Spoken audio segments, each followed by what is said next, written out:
उस दिन social networking site पर जन्मदिन का केक काटती हुई प्रज्ञा और कुसुम का अपनी मां के साथ फोटो देखकर मुझे बड़ा सुकून मिला। नीचे फटाफट कमेंट डाल दिया मैंने। आंटी को स्वस्थ देखकर बहुत अच्छा लगा। साल भर पहले कुसुम अपने पति के लखनऊ से दिल्ली स्थानांतरण के समय जिस प्रकार अपनी मां को एम्बुलेंस में लेकर गई थी, उसे देखकर तो यही लग रहा था कि वे माँ या 2 माह से ज्यादा नहीं बचेंगी। दिल्ली में उसकी बड़ी बहन प्रज्ञा पहले से अपनी ससुराल वालों के साथ पुश्तैनी घर में रहकर अपनी गृहस्थी संभाल रही थी। जब कुसुम के पति का भी दिल्ली का ट्रांसफर ऑर्डर आया तो 6 माह से बिस्तर पर पड़ी मां को लेकर वो भी चल पड़ी। यहाँ लखनऊ में अपनी 2 छोटी बेटियों के साथ बीमार मां की जिम्मेदारी वो अकेले कैसे उठाती। बड़ी बहन का भी बार बार छुट्टी लेकर लखनऊ आना मुश्किल हो रहा था। प्रज्ञा और कुसुम दोनों जब हमारे घर के बगल में खाली पड़े फ्लैट में मकान बनवाने आई, तभी उनसे परिचय हुआ था। उनके पिता का निधन हुए तब 2 वर्ष हो गए थे। उनकी माँ हमारे ही घर बैठकर बरामदे से मजदूरों को देखा करती और शाम को पास ही में अपने किराए के मकान में लौट जाती। वे अक्सर अपने पति को याद करके रो पड़ती। उन्हीं से पता चला था कि बड़ी बेटी प्रज्ञा 12वीं में और छोटी बेटी कुसुम 6वीं कक्षा में ही थी जब उनके पति को दिल का दौरा पड़ा था, जिसे वे एंजाइटी समझकर रात भर घरेलू उपचार करती रहीं और सुबह तक सही उपचार के अभाव में उनकी मौत हो गई। वे हमेशा अपने को कोसती रहती, कहती प्रज्ञा को अपने पिता की जगह सरकारी क्लर्क की नौकरी मिल गई है। उसका समय तो अच्छा ही रहा, पहले पिता की लाडली रही, अब पिता की नौकरी पा गई। छोटी कुसुम ने क्या सुख देखा, उसके सिर से पिता का साया ही उठ गया है। दरअसल अंकल बहुत खर्चीले स्वभाव के थे, महंगे कपड़े, बढ़िया खाना और घूमने फिरने के शौकीन। इसीलिए फंड के रुपयों के अलावा बचत के नाम पर बीमा की रकम तक न थी।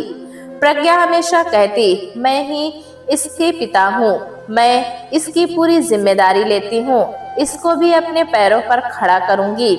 आंटी तुनक पड़ती, कहने की बातें हैं बस, कल जब तुम्हारी शादी हो जाएगी तो तुम्हारी तनख्वाह पर तुम्हारे पति का हक हो जाएगा। किसी तरह से 2 कमरे, रसोई का सेट बनाकर वे रहने आ गए। अपनी माँ की पेंशन प्रज्ञा ने बैंक में जमा करनी शुरू कर दी और उसकी तनख्वाह से ही घर चलता।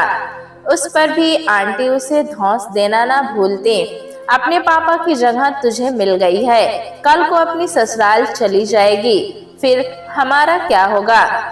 तेरे पापा तो खाने में इतनी तरह के व्यंजन बनवाते थे, ये खाना मुझसे ना खाया जाएगा, और भी ना जाने क्या क्या बड़बड़ाते हुए दिन गुजार देती। कुसुम सारे घर बाहर के काम देखती, साथ ही अपनी पढ़ाई भी करती। बड़ी बहन सुबह का नाश्ता बनाकर रख जाती, फिर शाम को ही घर लौट कर आती। वो रास्ते से कुछ न कुछ घरेलू सामान लेकर ही आती। दोनों बहनें अपने स्तर पर कड़ी मेहनत करती, पर आंटी की झुंझलाहट बढ़ती ही जा रही थी। कभी पति तो कभी अपना मनपसंद खाना, तरह तरह के अचार, पापड़, बढ़िया सब घर में ही तैयार करवाती। छुट्टी के दिन दोनों बहनें अचार पापड़ बढ़िया धूप में डालती दिखती जाती। मेरे पूछने पर बोल पड़ती, पापा खाने के शौकीन थे, तभी से माँ को भी यही सब खाने की आदत हो गई है। न बनाओ तो बोल पड़ती हैं, जितना राजपाट था मेरा तेरे पिता के साथ ही चला गया, अब तो तुम्हारे राज में सूखी रोटियां ही खानी पड़ रही हैं। उन दोनों बहनों को दिन रात मेहनत करते देख बहुत दुख भी होता। समय गुजरता गया, जल्द ही छोटी बहन की एमए की शिक्षा पूरी हो गई। प्रज्ञा 30 साल की हो गई जब आंटी पर चारों तरफ से दबाव पड़ने लगा कि प्रज्ञा की शादी कब करोगी, तो उन्होंने उल्टा लोगों से ही कह दिया, मैं अकेली औरत कहाँ जाऊंगी, तुम लोग ही कहीं देखभाल कर रिश्ता बता देना। दरअसल उन्हें बेटियों की शादी की कोई जल्दी नहीं थी, जबकि दोनों बेटियां विवाह योग्य हो गई थीं। ज्यादातर रिश्ते इसी बात पर टूट जाते कि पिता नहीं, भाई भी नहीं, कौन माँ की जिम्मेदारी जिंदगी भर उठाएगा। आखिर प्रज्ञा की शादी तय हो ही गई। पता चला कि लड़का बेरोजगार है और यूं ही छोटे मोटे बिजली के काम करके अपना खर्चा चलाता है। महेश का परिवार दिल्ली के पुराने रईस लोगों में से एक था। 4 बड़े भाई थे, सभी अच्छे पद पर नियुक्त थे। सबसे छोटे भाई के लिए कमाऊ पत्नी लाकर उन्होंने अपना कर्तव्य पूरा कर दिया। महेश जब घर जमाई बनकर रहने लखनऊ आ गया, आंटी का बहुत ख्याल रखता, मगर आंटी उसे ताना मारने से न चूकती। कुसुम ने प्राइवेट स्कूल में पढ़ाना और घर में ट्यूशन लेकर घर खर्च में योगदान देना शुरू कर दिया था। नवविवाहितों को 2 कमरों के घर में कोई एकांत नहीं मिल पाता था। ऊपर से माँ की बेतुकी बातें भी सुननी पड़ती। प्रज्ञा ने कभी भी इस बात को लेकर कोई शिकायत नहीं की, बल्कि वो जल्द से जल्द कुसुम के रिश्ते के लिए प्रयासरत हो उठी। अपनी ससुराल की रिश्तेदारी में ही प्रज्ञा ने कुसुम का रिश्ता तय कर दिया। रमेश सरकारी दफ्तर में क्लर्क था और उसके घर में बीमार पिता के अलावा और कोई जिम्मेदारी नहीं थी। उससे बड़ी 2 बहनें थीं और दोनों ही दूसरे शहरों में विवाहित थी। कुसुम की विदाई लखनऊ में ही दूसरे छोर में हो गई। सभी ने प्रज्ञा को बहुत बधाइयां दी कि उसने अपनी जिम्मेदारियों को बहुत ही अच्छे ढंग से निभाया। अब आंटी का दिलो दिमाग कुसुम के विवाह की चिंता से मुक्त हो गया था। कोई उद्देश्य जिंदगी में बाकी नहीं रहने से उनके खाली दिमाग में झुंझलाहट और बढ़ने लगी थी। वे अक्सर अपने दामाद महेश से उलझ पड़ती। बेचारी प्रज्ञा ऑफिस से थकी मांदी आती और घर पहुंचकर सास और दामाद का झगड़ा निपटाती। धीरे धीरे आंटी को सफाई का मीनिया चढ़ता ही जा रहा था। अब वे घंटों बाथरूम को रगड़कर चमकाती, दिन में 2 से 3 बार स्नान करने लगती, अपने कपड़ों को किसी को छूने लेने भर से दोबारा धोती, अपनी कुर्सी अपने तख्त पर किसी को हाथ भी धरने न देती। वे अपने खोल में सिमटती जा रही थी। पहले अपने भोजन के बर्तन अलग किए, फिर स्नान घर के बाल्टी मग भी नए लाकर अपने तख्त के नीचे रख लिए।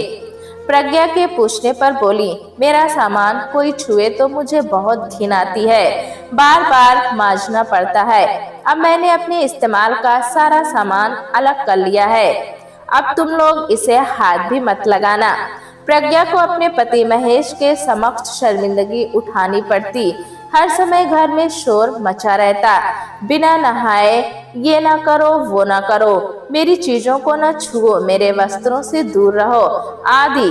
दामाद तानाशाही से जब ऊब जाता तो 2 से 4 दिनों को अपने घर परिवार जो कि दिल्ली में था उनसे मिलने को चल देता।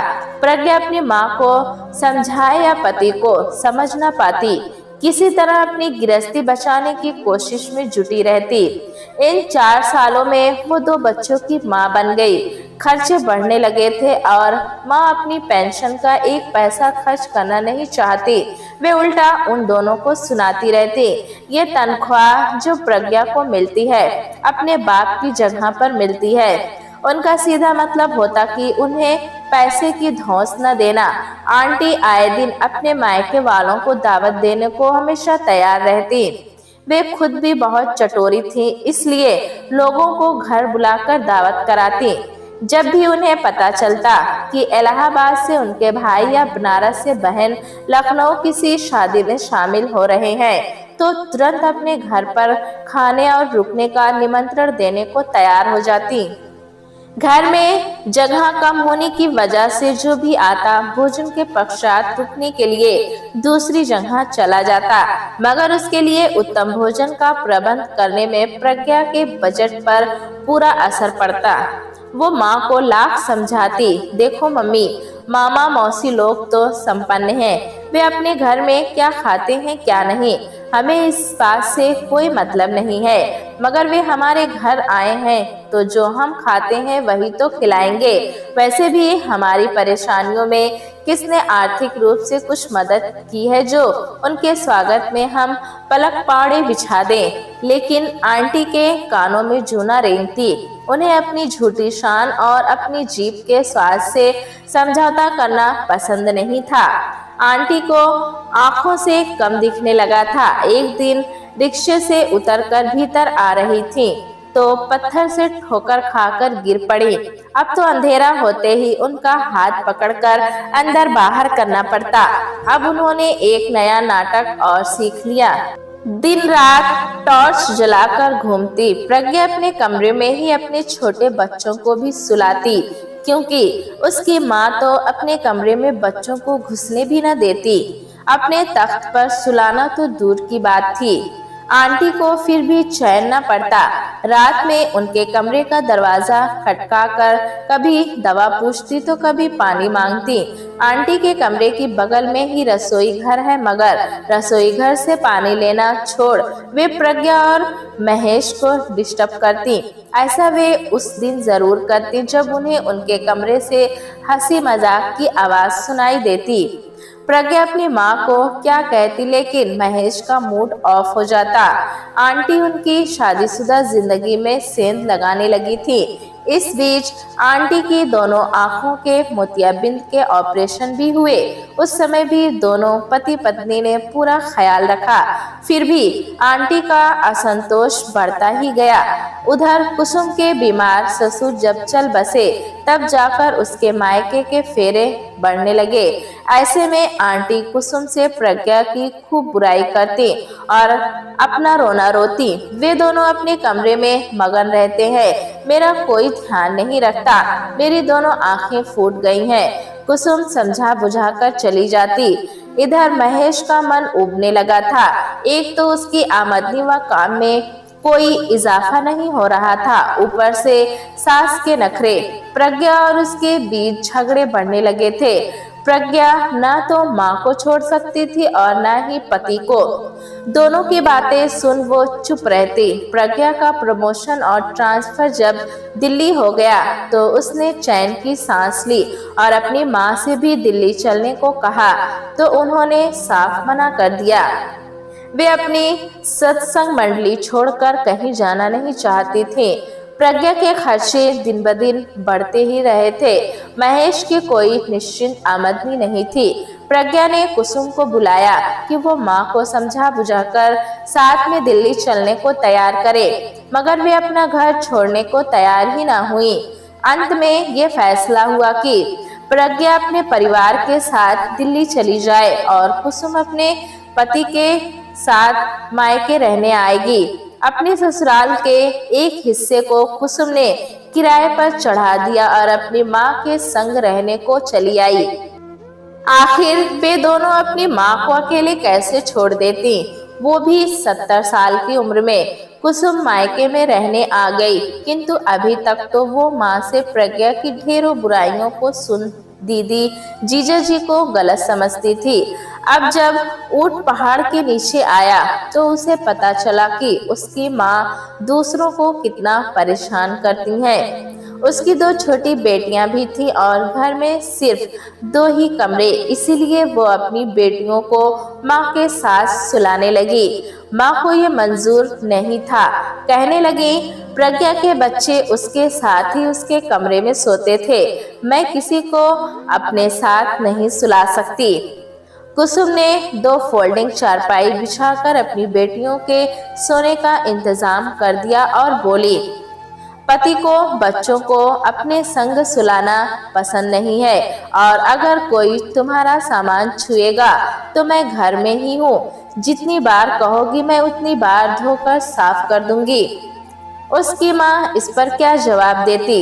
आंटी प्रज्ञा को तो अनुकंपा नौकरी के कारण खरी खोटी सुना देती थी, मगर कुसुम से जब पैसों को लेकर बहस होती तो उसके सामने पासबुक और चेक बुक लेकर खड़ी हो जाती और पूछती, कितना खर्चा हो गया तेरा, बोल, अभी चेक काट कर देती हूँ।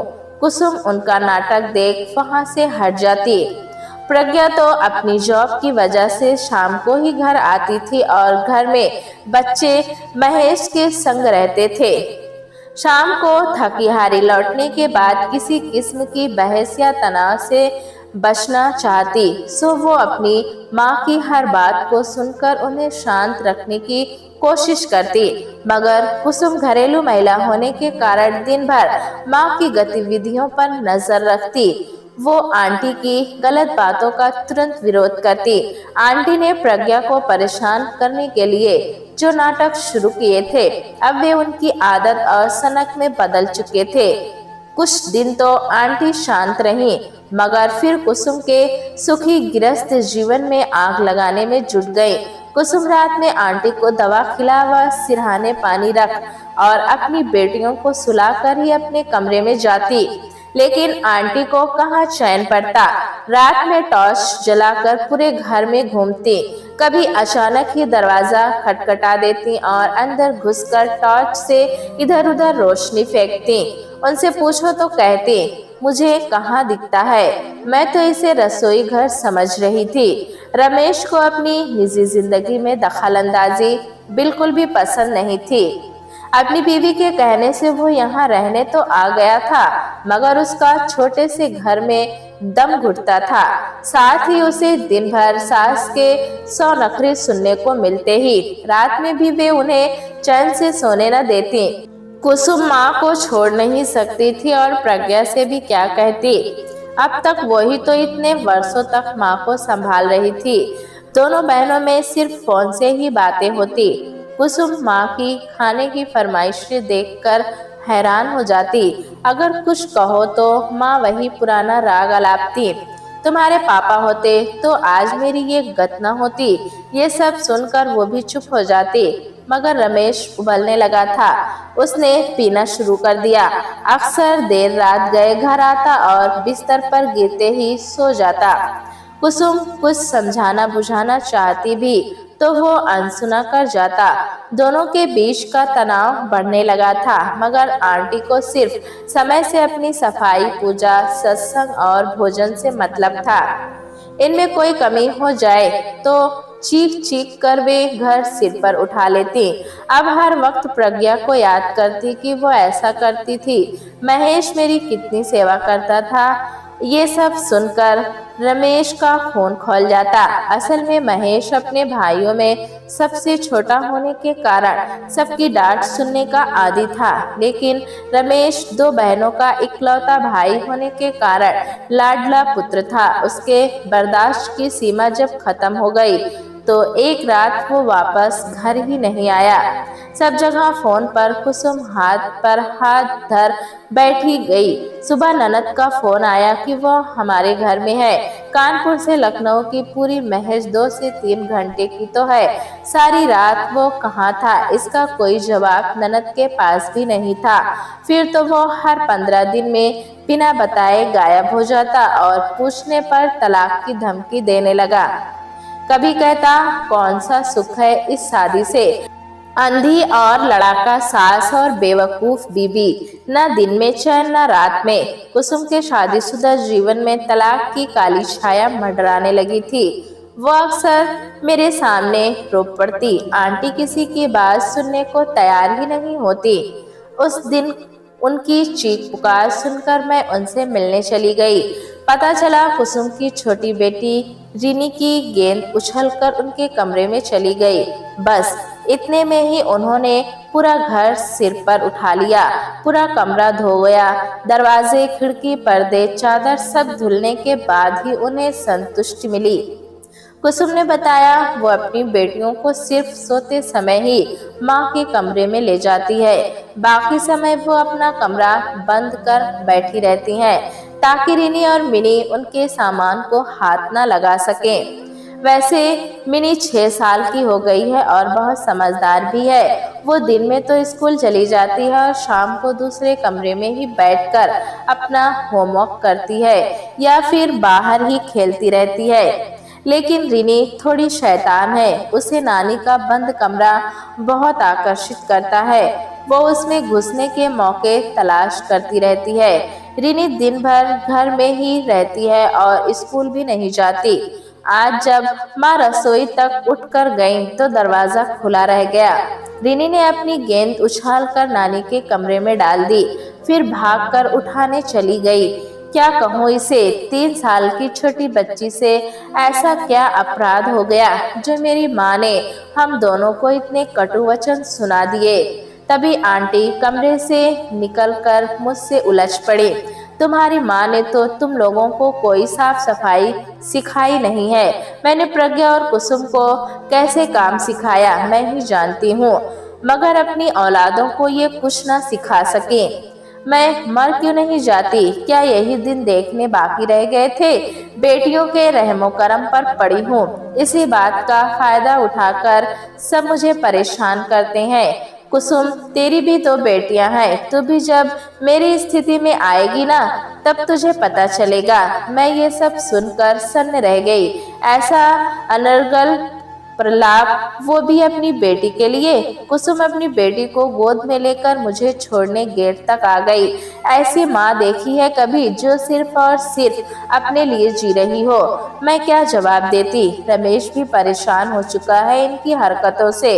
हमारे दाम्पत्य जीवन में भी सन्नाटा पसरा रहता है। जरा भी आहट पा कमरे के बाहर माँ कान लगाकर सुनने को खड़ी रहती है कि कहीं हम उनकी बुराई तो नहीं कर रहे हैं।